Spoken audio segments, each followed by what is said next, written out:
Hello everyone and welcome to this platformer and 2D game special.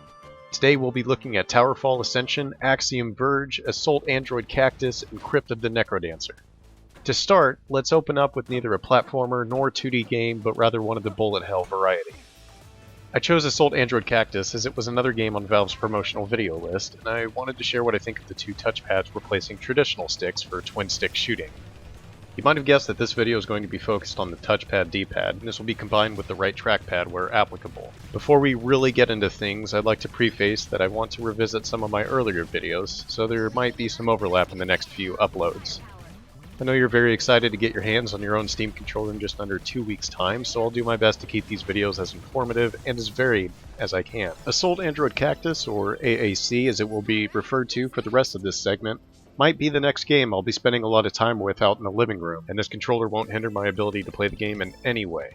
Shooting, moving, dodging, weapon switching all feel natural, and the giant surface area of the touchpad D-pad ensures I can be deliberate with my movements. This is the first video I recorded during this session, and after coming back from a week-long vacation, I wasn't entirely comfortable with using the D-pad right away. So you'll probably be seeing my thumb switch to the joystick multiple times, but this is really due to this being my first time playing this game.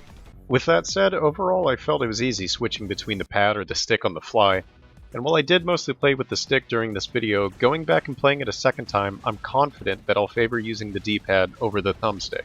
The main advantage here is you get a generous amount of surface area for both pads, and with them being symmetrically located on the controller, I never felt lost or like my thumbs were out of position. The right trackpad emulated our joystick here, and games like this are the reason this mode exists. Starting in the center of the right trackpad is our dead zone, which can be adjusted. Moving outward to the edge of the pad registers as a directional input similar to a 360's joystick. Because the game uses a digital aiming system, if that's the right way to describe it, we will only ever be aiming in one direction without any ramp up or gradual increase in sensitivity. As a result, we get this large area of input that will work for nearly all situations, whether you like to aim towards the center of the pad or up on the outer ring. Same thought applies to the D-pad. In my Injustice video, I'd complained about the D-pad initially, but changed my view once I realized we get this large surface area that enables our intended direction to be executed in a precise manner. So in conclusion, the pads work exceptionally well for twin-stick shooters. There isn't much else to say here, except when given the option, I'll be choosing this over a traditional analog setup. TowerFall Ascension is the second game on our list, and also the second game that I'm playing for the first time. You get 360 button prompts on screen like most other games supporting X input, but there's enough feature overlap between the two controllers that this isn't an issue.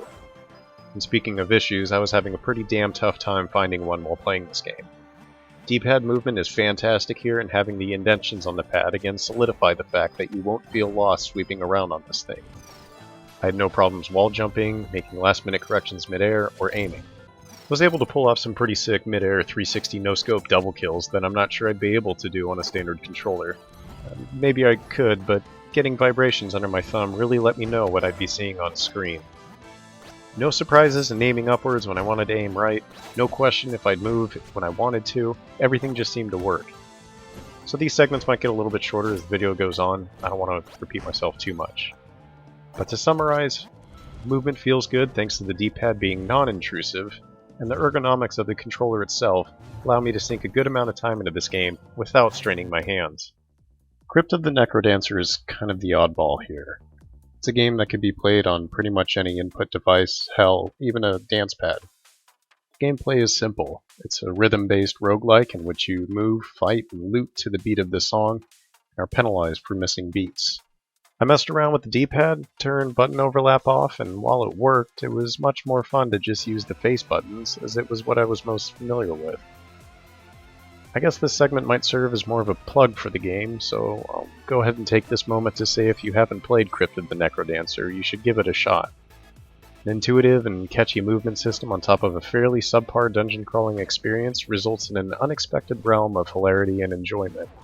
As far as playing this on the Steam controller is concerned, again, it works, but that's more to the genius behind the game's movement system rather than any notable strength the controller has. The game really needs to be played to understand why I mash the buttons in a strange way, but if you have played it, I think you'll understand just how good this feels. Next up is Axiom Verge, which is my favorite game on this list and hopefully addresses the main topic of interest here, platformer play. Like TowerFall Ascension, the D-pad is non-intrusive. By that, I mean once you spend 5 or 10 minutes getting used to it, using an input method that isn't as physical or familiar as a joystick will come as a pleasant surprise here. Again, getting this large surface area means we can make super small and deliberate movements when near the dead zone, or more relaxed and open movements when hanging our thumb out around the outer ring.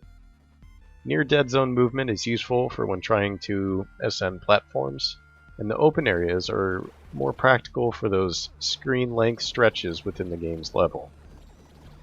Actions, or jumping and shooting, are about what you'd expect. I'm using X and A for shoot and jump, respectively, but you can bind the rear grips for those functions if you so desire. The really neat thing about having a smooth, open surface is that your thumb won't retain little indentions from your standard controller's D-pad after a few hours of play. But maybe that's just an issue I have. Hopefully I'm not alone in that regard. The face buttons on the controller have a turbo option, which feel nice when you only need to hold down X to spray fire your weapon as quickly as the game will let you. I don't have an example of this in the video, as you can't seem to turn turbo on for just one button, but rather the whole grouping of A, B, X, Y buttons. What this means is if you want your fire button to be turboed, your jump button would be as well. There is a workaround for this, by binding jump to one of the grip buttons, but I was happy playing with this on default configurations. So again, Axiom is probably my favorite game here. I'd show some more footage like my first boss encounter, but I foolishly clicked preview stream instead of record on OBS, so I might have to go back and do a mini episode on this game later. Having a D-pad as large and customizable as the one on the Steam controller is going to be a huge plus for those excited about platformers, twin-stick shooters, or other 2D games. Every time I throw something new at this controller, I walk away surprised at how well this $50 package functions. I'll be uploading some more videos in the coming days that revisit some topics I only touched on in previous videos.